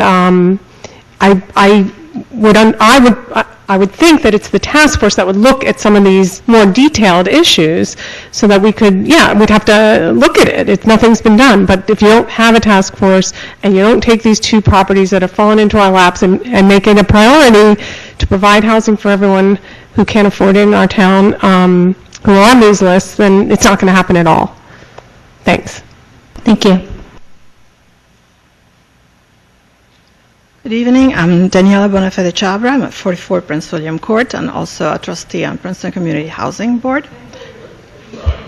Okay. Can you hear me now? Okay. Daniela Bonafede Chabra, 44 Prince William Court, trustee at Princeton Community Housing.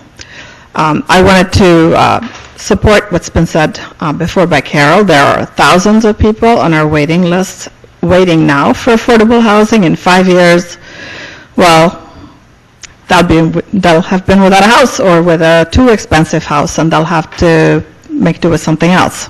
So that's not acceptable. I wanted to also give you a couple of numbers. According to the American Community Survey and the Census Bureau, up to 38% of the current residents of Princeton would qualify based on their income for affordable housing.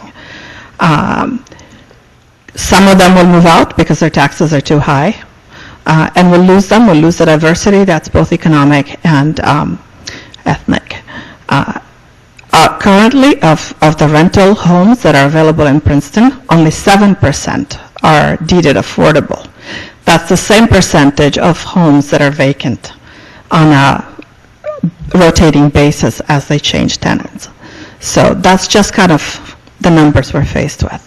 And one more thing, anybody who goes and lives in Franklin or Clearview will be within walking distance of the high school and the middle school and will not be contributing to traffic. Thank you. Thank you.